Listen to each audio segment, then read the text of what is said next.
Oh, well, you about ready to do this thing? Yes, sir. Yes. Alright, just let me take a little sip from my WWE Niagra Falls cup here.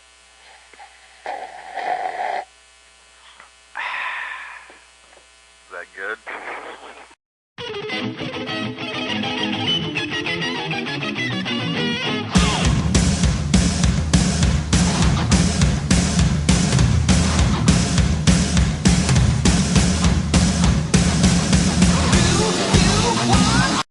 Hey, Crapperinos, you got R.D. Reynolds here, back again, believe it or not. And joining me on Wrestle Crap Radio is none other than my co-host, the Arthur Fonzarelli of the wrestling radio world. Mr. Blade Braxton is on the line. Hey! This is a wrestling radio show. It's called Wrestle Crap Radio. It really doesn't have a lot to do with wrestling, and it's not on the radio. So I don't know, It's like an online potpourri. Speaking of people that may not enjoy the show, I was over. I don't like to. Yeah, I'm the scourge of the audio waves, and you're a pompous one-trick pony. Yeah, well, pompous one-trick pony writing Cheatham jokes. We are actually going to be giving away a copy of Dusty Rhodes' book this week. Oh, awesome! Yeah, autographed by R.D. Reynolds. Should we go to the question now, sir? Yeah, I don't think that's a bad idea. We'll go straight into the question, and the question this week is, which was my favorite question, was from Crazy Rose. Here's the Wrestle Crap question of the week. Wrestle Crap Radio, first ever question of the week. Prize winner, right Ta-da! here. Question is, how on God's green earth is Steve Austin pouring a beer on himself cooler than the Sandman pouring beer on women? What a great question. Of course, we never said we were actually going to answer the question, but I enjoyed the question, so I wanted to give the guy a prize. Yeah. Dennis Stamp is the guy, and if you've ever seen Beyond the Mat, he is Terry Funk's friend, and they show him bouncing up and down on the trampoline, and this guy must be like 60 years old. And he's saying, I've got to stay in shape because I never know when Vince is going to call. Like, you have no idea how many people in the business have that attitude. When I was doing the first WrestleCrap book, I was trying really hard to get people to talk with me. And, no one would because they were all afraid they were going to offend Vince. I swear, and I'm not making this up, I called Tony Atlas. Saba Simba in the house. I got a hold of his agent or whatever. So they said, I said, well, this is his chance to talk about Saba Simba, because obviously it was kind of, not a very bright spot in his career. And I thought that would be nice to give the guy a forum, and they said, well, how much are you going to pay? I was like, pay to talk to Tony Atlas? Anyway, let's segue back to Dennis Stamp.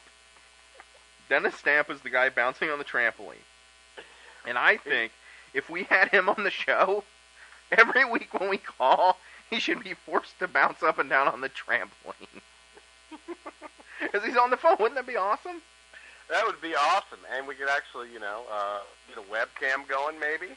Oh, now. See, then people would watch this show. Yes. Mm-hmm. Yes. Yeah, and you know what we could call that segment? Boring? We could call it, Carlito has the cabana, and, Jericho has the highlight reel. We could call it the Stamp Collection.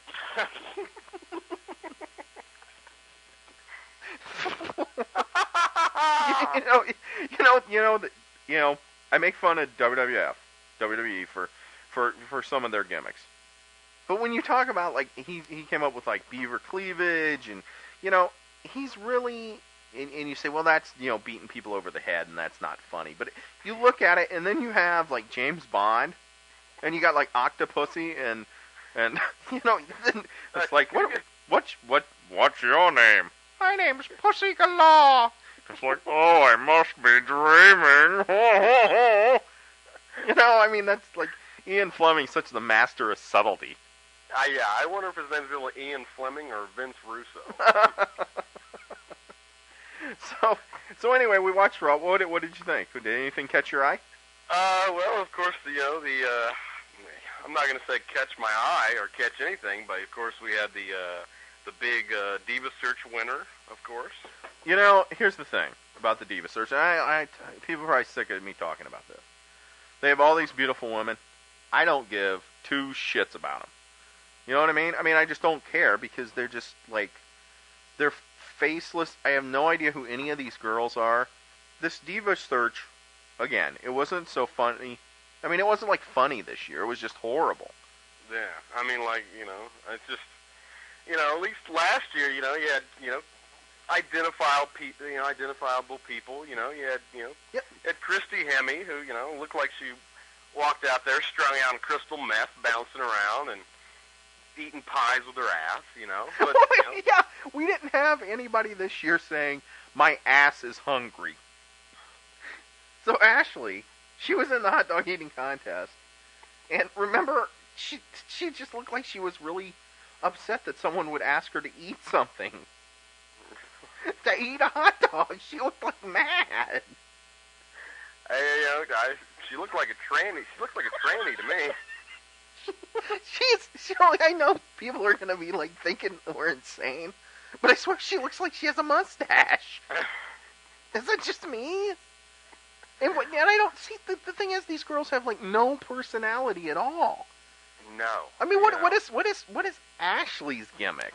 I mean, Christy Hemme was, you could identify with her because she was, strung out on meth. Yeah, you had the bitchy Carmella, but like I don't. Okay, because they had the last three, and so they had the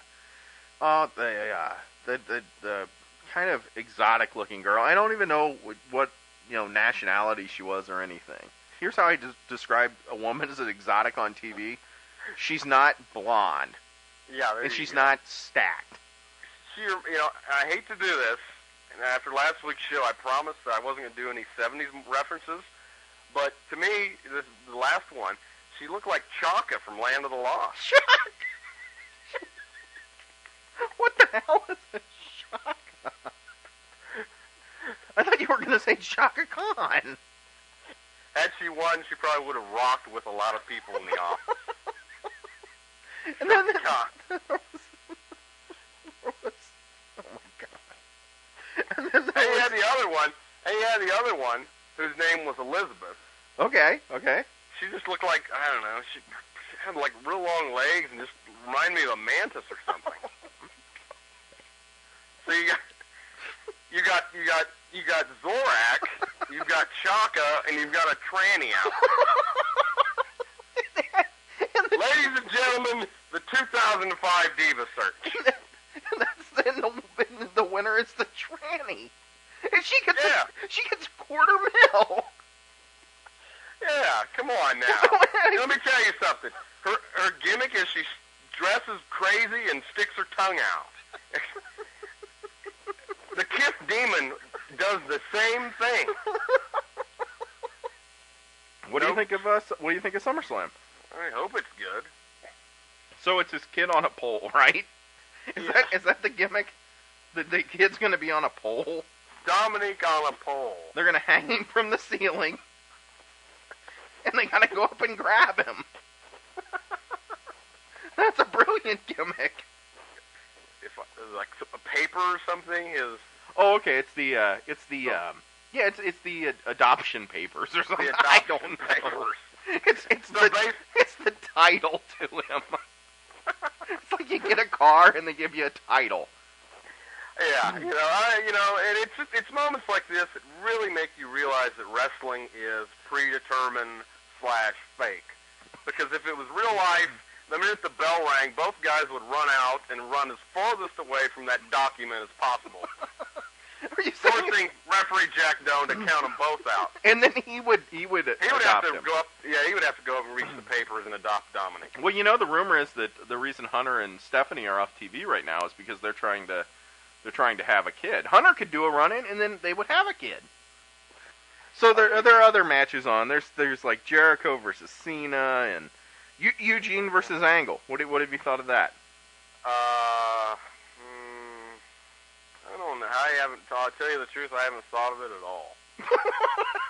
It's like the highest recommendation. What do you think of? What do you think of that?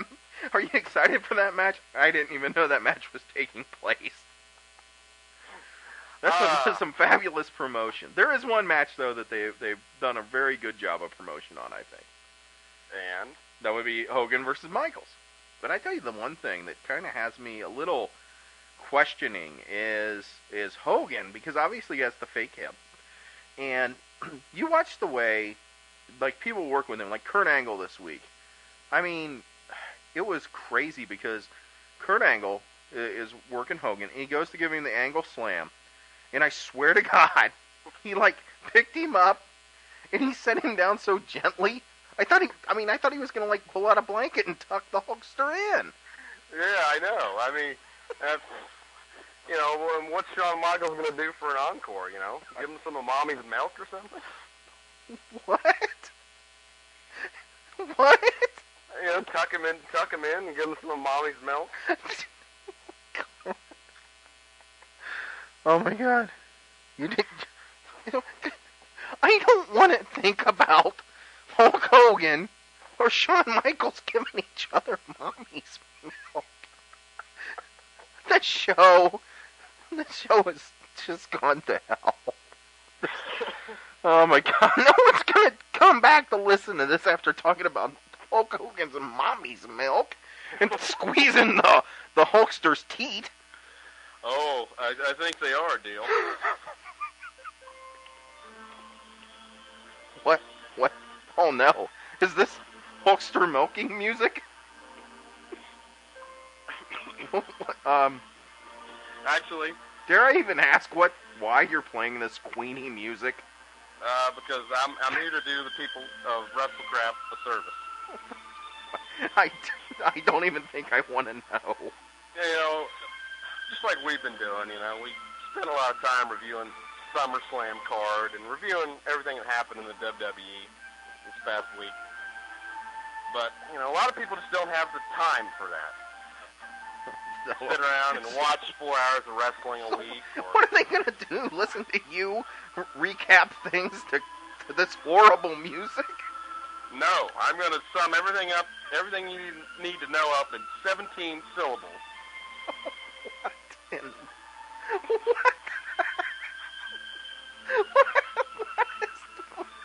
I don't get it. The 17 syllables of a haiku. Oh my God. Oh Jesus. Cancel us now. Cancel us now. You may call it 17 syllables of slobber knocking. This is a wrestling haiku. Yes, sir. I just have one question. What's that? Does this haiku come with Crown as illustrated? Well, no, but you can feel free to crown me. Here we go. The first ever WrestleCraft haiku.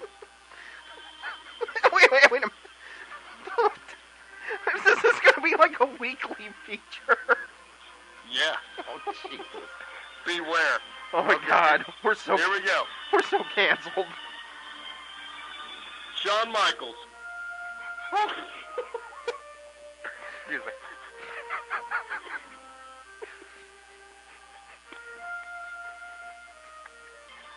Shawn Michaels. Hulkster. SummerSlam's big main event. Will Hulk's Depends leak.